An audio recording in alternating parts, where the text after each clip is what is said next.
20 years of service and I still can't pay my mortgage. Jake Morrison stared at the foreclosure notice in his trembling hands as his fellow volunteer firefighters prepared for another emergency call at Station 19 in Memphis. The yellow paper felt like a death sentence, 60 days to come up with $3,200 or lose the house his late father had left him. Elvis Presley was visiting the Memphis Fire Department that Tuesday afternoon as part of a charity event when he overheard Jake's whispered confession to Captain Rodriguez about having to choose between keeping his house and continuing his unpaid volunteer work. Jake Morrison was 45 years old and looked 60. 20 years of running into burning buildings during the day and loading freight at the shipping dock all night had carved deep lines into his face and bent his shoulders with exhaustion. His volunteer firefighter uniform was faded from countless washings, held together with patches and determination. While the paid firefighters at Station 19 earned steady salaries and benefits, volunteers like Jake received nothing but the satisfaction of saving lives, satisfaction that didn't pay utility bills or prevent foreclosure notices. "Can't you get some help from the city?" Captain Rodriguez asked quietly, glancing around to make sure the other firefighters couldn't hear. 20 years of volunteer service has to count for something. Jake shook his head, folding the foreclosure notice and tucking it into his pocket. "I've tried everything. Applied for every paid position that opened up, but they always go to guys with more training or connections. I can't afford the advanced certifications, and I can't take time off from my dock job to get them." Elvis stepped closer, pretending to examine the fire truck while listening to this conversation that revealed a side of heroism he'd never considered. Here was a man who had spent 2 decades risking his life for strangers, asking for nothing in return, and society was rewarding his service by threatening to take away his home. The radio crackled to life. "Station 19, we have a structure fire at 1247 Maple Street. Residential, possible occupants trapped." Jake's exhaustion disappeared instantly. Whatever personal crisis he was facing, people needed help, and that took priority over everything else. He grabbed his helmet and oxygen tank, moving with the practiced efficiency of someone who had done this thousands of times before. Elvis watched Jake sprint toward the fire truck alongside paid firefighters who would receive their regular wages for this call, while Jake would get nothing but soot in his lungs and another day of lost sleep.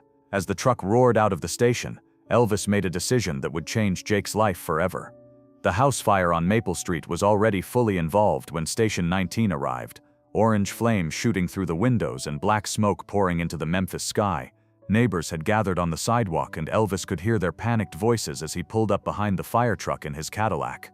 "There's someone still inside," a woman screamed, pointing at the second-floor window. "Mrs. Patterson, the elderly lady who lives alone." Jake didn't hesitate.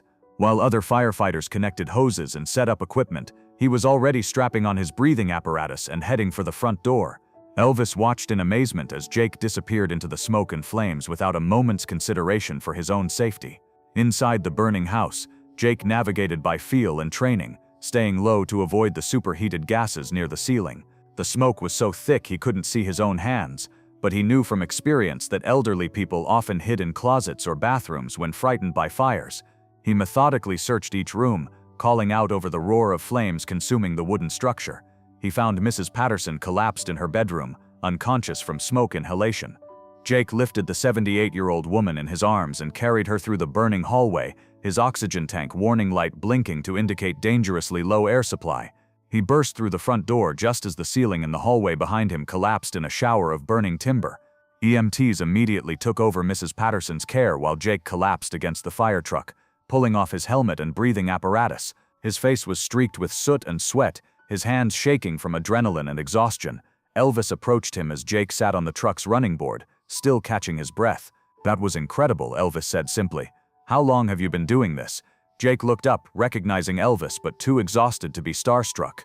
20 years next month. Started when I was 25, right after my dad died in a house fire. Figured if I could save other people's fathers and mothers, maybe his death would mean something.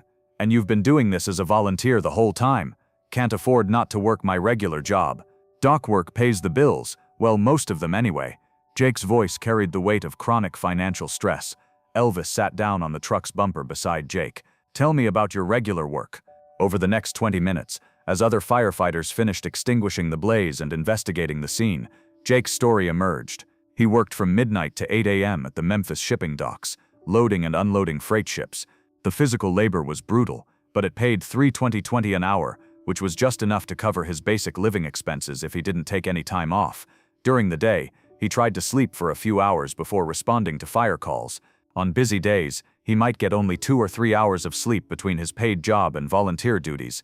His health was deteriorating from chronic exhaustion, but he couldn't afford to see a doctor regularly, and he couldn't stop working because he had no savings to fall back on.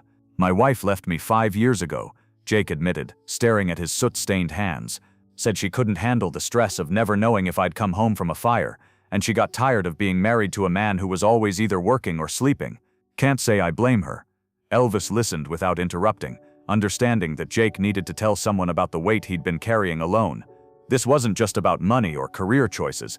This was about a man who had sacrificed everything for the principle that other people's lives mattered more than his own comfort. "The foreclosure notice came yesterday," Jake continued. 60 days to pay $3,200 in back mortgage payments or lose my dad's house. It's the only thing I have left of him, and I'm about to lose it because I chose to save other people instead of making money." The irony was devastating. Jake had saved dozens of homes from fire over the past 20 years, but he couldn't save his own home from foreclosure. He had rescued countless people from life-threatening situations, but no one was coming to rescue him from his financial crisis. Elvis asked the question that had been forming in his mind since the conversation began. What would it take to solve your housing problem? $3,200 to catch up on the mortgage, plus finding a way to make regular payments going forward. But there's no way to do that without giving up firefighting, and I can't give up firefighting. Those people today, Mrs. Patterson would be dead if someone hadn't gone in after her. The paid guys are good, but there weren't enough of them on duty to handle everything. Elvis understood the dilemma perfectly. Jake was trapped between his moral obligation to serve his community and his practical need to survive financially. Society had created a system where good people like Jake were forced to choose between doing the right thing and taking care of themselves. "What if you didn't have to choose?" Elvis asked. "What if there was a way to keep doing the work you love while earning enough money to live comfortably?" Jake looked at Elvis with the skeptical expression of someone who had learned not to believe in fairy tale solutions. "I've been looking for that solution for 20 years. It doesn't exist." "Maybe it does," Elvis said quietly. "Let me ask you something. Would you be interested in a paid position with the fire department if one became available?" "Of course, but those jobs don't open up very often, and when they do, they require certifications I can't afford to get." Elvis was already forming a plan. Over the next several days, he made a series of phone calls that would transform not just Jake's life, but the entire structure of firefighting services in Memphis. First, Elvis contacted the Memphis City Council and offered to fund a new program that would provide paid positions for experienced volunteer firefighters. The program would recognize that volunteers like Jake had already proven their dedication and competence through years of service, making additional training requirements unnecessary. Second, he arranged for Jake's mortgage payments to be caught up immediately and anonymously, buying time for the longer-term solution to take effect. Third, Elvis used his connections in the Memphis business community to create a scholarship fund for firefighter training and certification, ensuring that financial barriers wouldn't prevent qualified people from advancing in their careers. Jake knew nothing about these behind-the-scenes activities. He continued his exhausting routine of dock work at night and firefighting during the day, unaware that his life was about to change dramatically. 2 weeks after the Maple Street fire, Captain Rodriguez called Jake into his office with news that seemed impossible. The city had approved funding for 3 new paid firefighter positions, specifically designated for experienced volunteers. Jake's 20 years of service made him the obvious first choice for one of these positions. The salary was $8,400 per year, more than double what Jake made at the shipping dock. The position came with health insurance, retirement benefits, and a schedule that would allow him to sleep at night like a normal person for the first time in 20 years. Jake sat in the captain's office, staring at the job offer paperwork, unable to process what was happening. "I don't understand," he said finally. "Where did this program come from? Why now?" Captain Rodriguez smiled. "Somebody in this city recognizes the value of what you've been doing all these years. Somebody who believes that people who dedicate their lives to helping others shouldn't have to choose between service and survival." Jake signed the paperwork with hands that shook from emotion rather than exhaustion for the first time in years. His first day as a paid firefighter was scheduled to begin the following Monday. That evening, Jake returned to his house, the house his father had left him, the house he had almost lost, and sat in his father's old recliner. The foreclosure notice was still on the kitchen table, but it no longer carried the power to destroy his life. Someone had intervened. Someone had recognized that his service mattered, and someone had made it possible for him to continue helping people without destroying himself in the process. Jake never learned that Elvis had orchestrated his rescue, just as Jake had rescued dozens of people over the years without seeking credit or recognition. The transformation was presented as a city initiative to better support volunteer firefighters, and Jake accepted it as an example of how systems sometimes work the way they should. Within 6 months, Jake looked like a different person. The deep lines of exhaustion began to fade from his face. His shoulders straightened as the crushing weight of financial stress lifted. He still responded to every emergency call with the same dedication and courage he had always shown, but now he could do so without sacrificing his health and stability. The paid position allowed Jake to take advanced training courses and earn certifications that further improved his effectiveness as a firefighter. He became one of the department's specialists in rescue operations, formally recognized for skills he had developed through 20 years of unpaid service. More importantly, Jake's transformation inspired changes throughout the Memphis Fire Department and beyond. Other cities began to recognize the value of their volunteer firefighters and create pathways for them to transition into paid positions. The scholarship fund Elvis had established grew through donations from other wealthy individuals who were inspired by Jake's story. Jake's ex-wife, hearing about his changed circumstances and seeing his improved health and stability, reached out to him for the first time in years. While they didn't reconcile romantically, they were able to rebuild a friendship based on mutual respect for the choices each had made during their difficult years. Mrs. Patterson, the elderly woman Jake had rescued from the Maple Street fire, made a full recovery and became one of Jake's strongest advocates. She attended city council meetings to speak about the importance of supporting firefighters like Jake, who risked their lives for the community. Her testimony helped convince other council members to expand the program that had saved Jake's career. 3 years after Elvis's intervention, Jake was promoted to lieutenant, supervising a crew of both paid and volunteer firefighters. He used his experience to mentor younger volunteers, helping them navigate the challenges of balancing service with personal survival. Under his leadership, the volunteer program became a model for other cities dealing with similar challenges. Jake established a tradition of visiting schools to talk to children about fire safety and community service. His presentations always included the message that helping others is one of life's most important responsibilities, but that society also has a responsibility to support those who choose to serve. During one of these school visits, a young student asked Jake what had kept him going during his most difficult years when he was working 2 jobs and barely sleeping. Jake's answer captured the essence of why some people choose service over comfort. "I never thought about quitting because every time I wanted to give up, I remembered that someone's mother or father or child might need help tomorrow. I couldn't live with myself if I wasn't there when they needed me most. Sometimes doing the right thing costs more than you think you can afford, but not doing the right thing costs even more." The Memphis Fire Department created an annual award in Jake's honor, recognizing firefighters who demonstrated exceptional dedication to community service despite personal challenges. The Jake Morrison Award became one of the most prestigious recognitions in Tennessee emergency services. Elvis attended the first award ceremony, though his role in Jake's rescue remained known only to a few city officials who had been involved in arranging the paid position program. He watched Jake present the first award to another volunteer firefighter facing similar struggles, and he felt the satisfaction that comes from knowing that one person's transformation had created ripple effects that would help many others. Jake's story spread throughout the firefighting community and beyond, becoming an example of how society can better support the people who dedicate their lives to helping others. It demonstrated that financial struggle and community service don't have to be incompatible, and that sometimes the most important interventions happen quietly, without fanfare or public recognition. In 1979, 3 years after Elvis's death, Jake attended the dedication of a new fire station that had been built with funds from the Elvis Presley Foundation. The station was designed specifically to support volunteer firefighters with training facilities, sleeping quarters, and resources that made it easier for working people to serve their communities. Jake was asked to speak at the dedication ceremony, and his remarks focused on the importance of recognizing and supporting everyday heroes who serve without seeking attention or reward.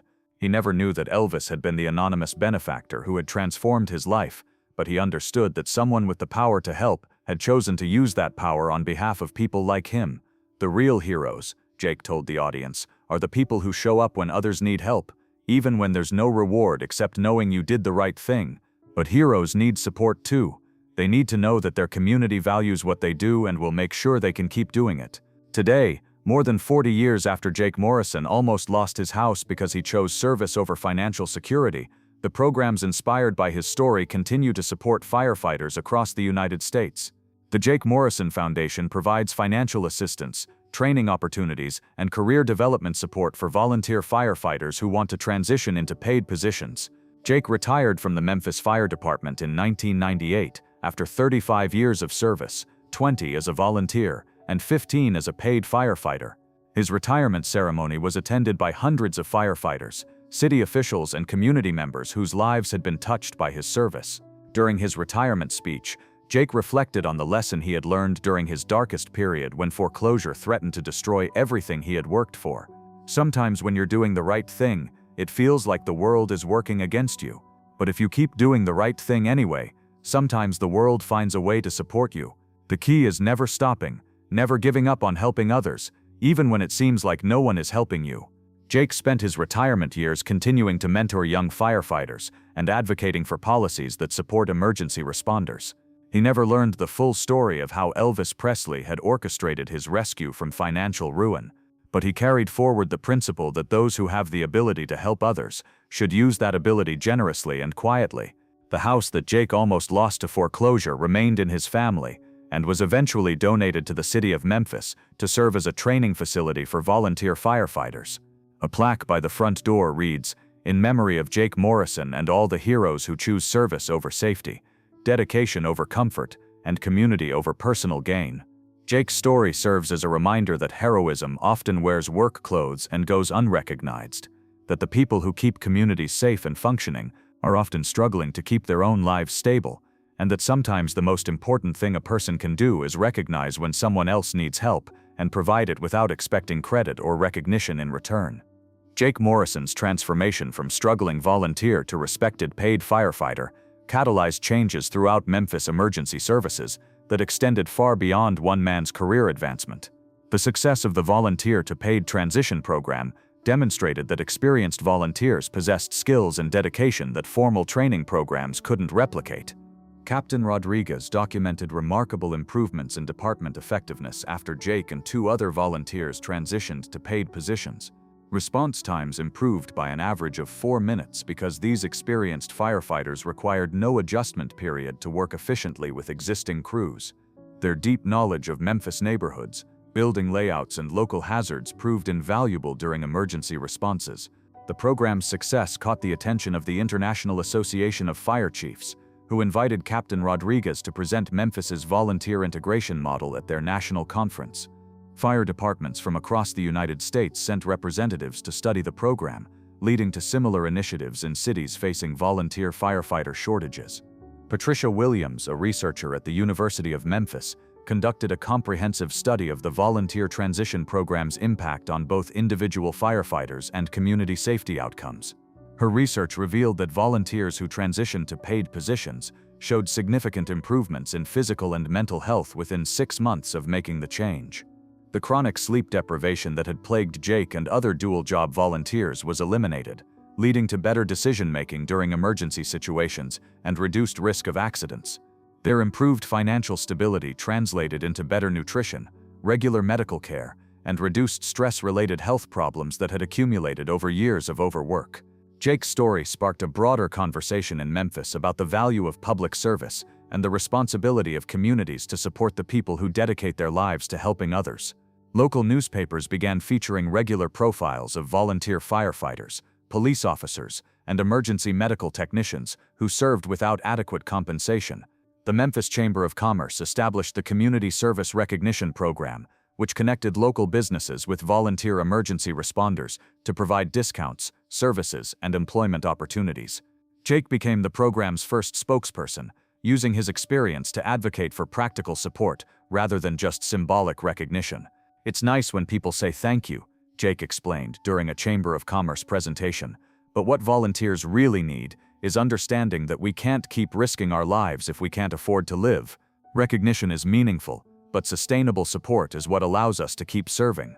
Local churches began incorporating prayers and fundraising efforts for emergency responders into their services. The Baptist Ministers Alliance established a rotating fund to provide emergency financial assistance to firefighters, police officers, and paramedics facing temporary financial crises. The Memphis City Council passed a resolution requiring annual reports on the working conditions and compensation of all emergency service personnel, both paid and volunteer. This transparency measure ensured that situations like Jake's near foreclosure would be identified and addressed before reaching crisis levels. The success of Jake's transition highlighted gaps in professional development opportunities for working-class emergency responders. The city partnered with Memphis Community College to create flexible training programs that accommodated volunteers' work schedules and financial limitations. Evening and weekend certification courses were established for advanced firefighting techniques, emergency medical response, and hazardous materials handling. These programs were offered at reduced cost with payment plans that allowed working volunteers to advance their skills without creating additional financial hardship. Jake became an instructor in the Practical Firefighting Skills program, teaching newer volunteers the techniques he had developed during 20 years of real-world experience. His classes emphasized safety protocols, equipment maintenance, and the physical and mental preparation needed for long-term service in emergency response. The training programs attracted attention from the Tennessee Department of Safety, which provided state funding to expand similar programs throughout rural Tennessee communities that relied heavily on volunteer emergency services. Jake's teaching methods were incorporated into statewide training standards for volunteer firefighter development. Jake's health transformation after transitioning to paid service prompted the Memphis Fire Department to establish comprehensive wellness programs for all personnel. The department partnered with local healthcare providers to offer regular health screenings, stress management counseling, and fitness programs tailored to the demands of firefighting work.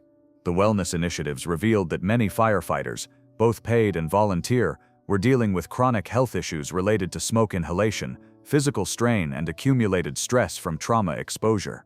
Early intervention programs were developed to address these issues before they became career-ending or life-threatening conditions.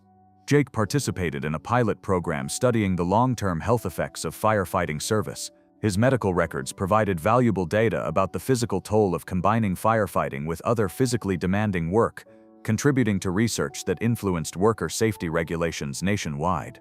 The department established peer support networks, where experienced firefighters like Jake provided mentorship and emotional support to newer personnel dealing with the psychological challenges of emergency response work. These programs reduced turnover rates and improved job satisfaction across all levels of the department. Jake's divorce and subsequent isolation highlighted the strain that emergency service work places on firefighters' families and personal relationships. The department developed family support programs to help emergency responders maintain healthy relationships while fulfilling their service commitments. Spouses and partners of firefighters were invited to participate in educational programs about the demands and risks of emergency service work. These sessions helped family members understand the physical and emotional toll of firefighting, leading to better communication and support within firefighter families.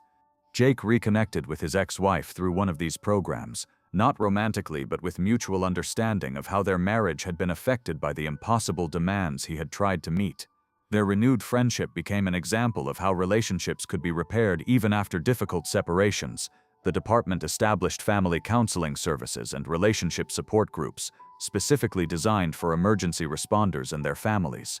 These programs addressed the unique challenges of shift work, dangerous job duties, and the emotional impact of regularly witnessing traumatic situations.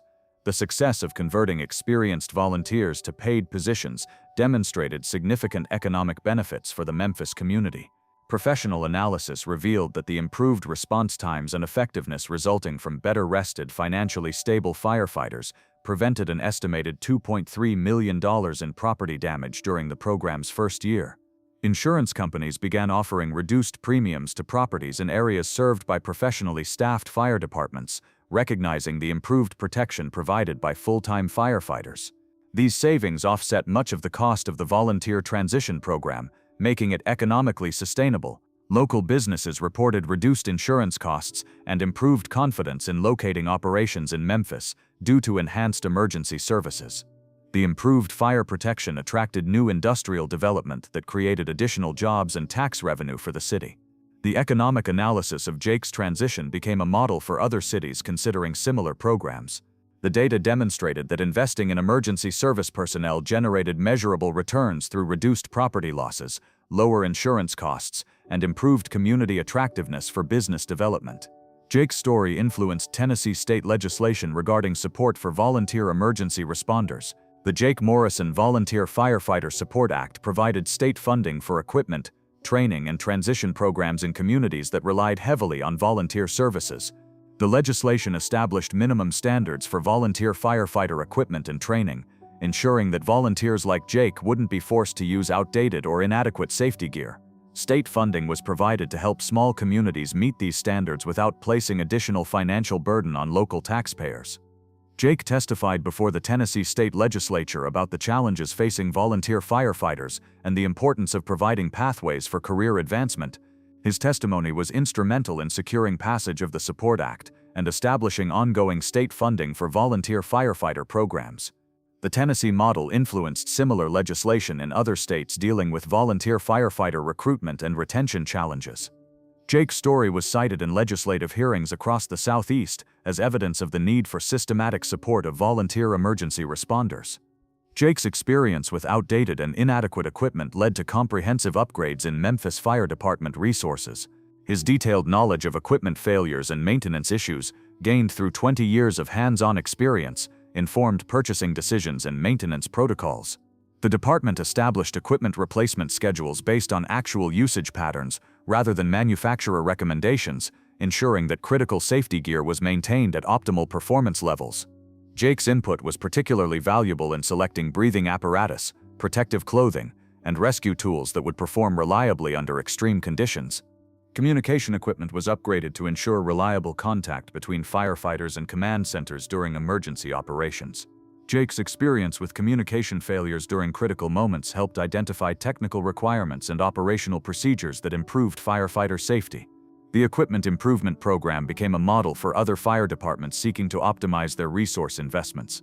Jake's practical knowledge, combined with engineering analysis, produced equipment specifications that balanced performance, durability, and cost-effectiveness.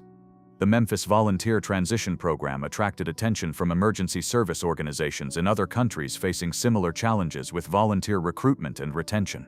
Delegations from Canada, Australia, and the United Kingdom visited Memphis to study the program's implementation and outcomes. Jake participated in international conferences on volunteer emergency services, sharing his experience and insights with emergency service leaders from around the world. His presentations emphasized the importance of recognizing volunteer service while providing practical pathways for career advancement and financial stability. The program was featured in international journals focusing on emergency services management and public safety policy. Jake's story became a case study in professional development programs at universities and training institutes in multiple countries. The international recognition helped secure additional funding and support for the Memphis program, while also establishing Memphis as a center of expertise in volunteer firefighter transition and support programs. 25 years after Jake's transition from volunteer to paid firefighter, the programs inspired by his experience continue to serve emergency responders throughout the United States. The Jake Morrison Foundation has provided support to more than 3,000 volunteer firefighters seeking to transition to paid positions or advance their training and skills. Former volunteers who benefited from the transition program have become leaders in fire departments across the country, carrying forward the values of service and dedication that Jake exemplified. Many have established similar programs in their own communities, extending the impact of Jake's story to firefighters he never met. The Memphis Fire Department continues to serve as a training and consultation center for other cities implementing volunteer support programs. Jake's contributions to training curricula and policy development remain active components of firefighter education programs throughout Tennessee and neighboring states. Research institutions continue to study the long-term impacts of volunteer transition programs, using Jake's career as a baseline for measuring the effectiveness of different support strategies. The data generated by these studies influences national policy discussions about emergency service funding and organization. Jake Morrison's transformation from an exhausted volunteer facing foreclosure to a respected career firefighter represents more than one man's success story. It demonstrates the potential that exists when communities recognize and support the people who dedicate their lives to serving others. The ripple effects of Jake's experience continue to influence emergency services policy, training programs, and community support initiatives across the United States and beyond.